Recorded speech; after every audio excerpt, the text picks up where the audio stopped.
बहुत समय पहले की बात है।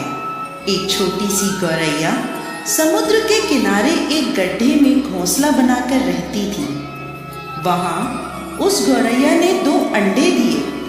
सुबह होने पर अपने अंडों को वहीं छोड़कर वह गौरैया दाना चुगने निकल गई। शाम को दाना चुगने के बाद जब गौरैया वापस आई तो उसने देखा उसके अंडे वहां नहीं थे। वह घबरा गई। उसने आसपास देखा परंतु उसे कोई नहीं दिखा। तब उस गौरैया ने समुद्र से पूछा, समुद्र, मैंने यहाँ अपने 2 अंडे रखे थे, क्या तुमने देखे? समुद्र इठलाते हुए बोला, तेरे अंडों का मुझे क्या पता। समुद्र के इठलाने से गौरैया को अंदाजा हो गया कि उसके अंडे समुद्र ने ही चुराए हैं। वह समुद्र से बोली, तुम्हारे अलावा यहाँ और कोई नहीं है, इसलिए तुम्हें जरूर पता है कि मेरे अंडे कहाँ हैं। तुमने ही मेरे अंडे चुराए हैं। अब तुम ही मुझे मेरे अंडे वापस करो।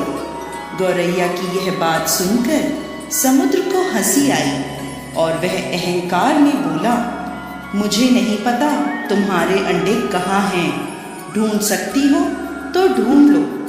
यह सुनकर गौरैया गुस्से में बोली, मेरे अंडे वापस करो, नहीं तो मैं पूरे समुद्र का पानी सुखा दूंगी। यह सुनकर समुद्र गौरैया पर हंसने लगा। गौरैया गुस्से में एकटक समुद्र को देखने लगी। समुद्र की लहरें आती और जाती परंतु गौरैया उसे घूरती रही।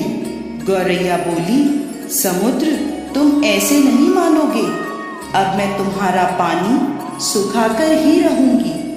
ऐसा कहकर गौरैया अपनी नन्ही सी चोंच में समुद्र से पानी लेती और किनारे पर डालती। इस तरह करते करते उसे सुबह से शाम हो गई। शाम के समय अन्य पक्षी उसे देखने आए और बोले, गौरैया, आज तुम दाना चुगने क्यों नहीं आई?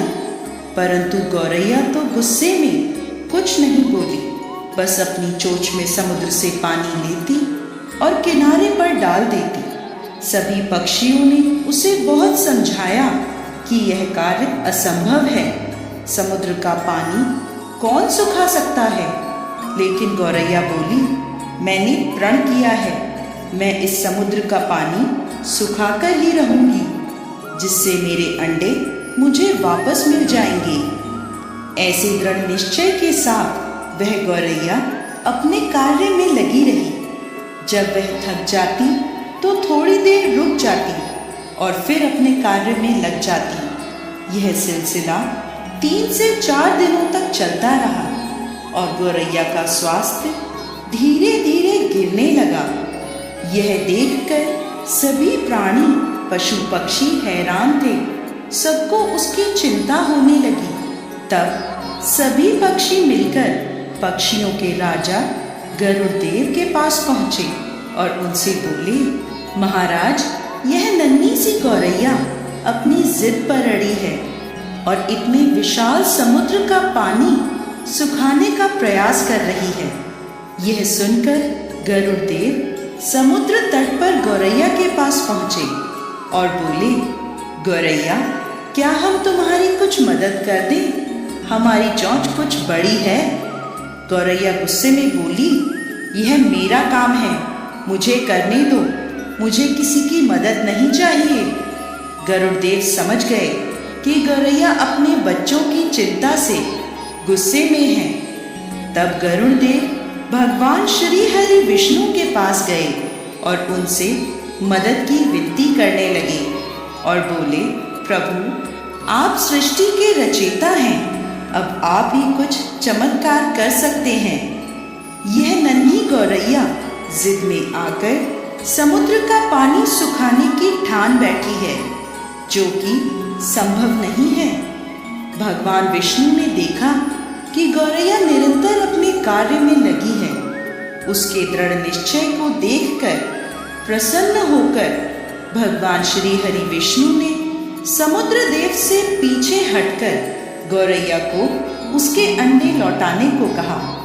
भगवान विष्णु की आज्ञा अनुसार समुद्र पीछे हटा और गौरैया ने उसमें से अपने अंडे निकाल लिए और वह इठलाते हुए बोली, देखा, मैंने कर दिखाया। दोस्तों, इस कहानी से हमें यह शिक्षा मिलती है कि कोई भी कार्य छोटा या बड़ा नहीं होता। यदि दृढ़ निश्चय कर ले तो असंभव कार्य भी ईश्वर की मदद से पूर्ण होता है।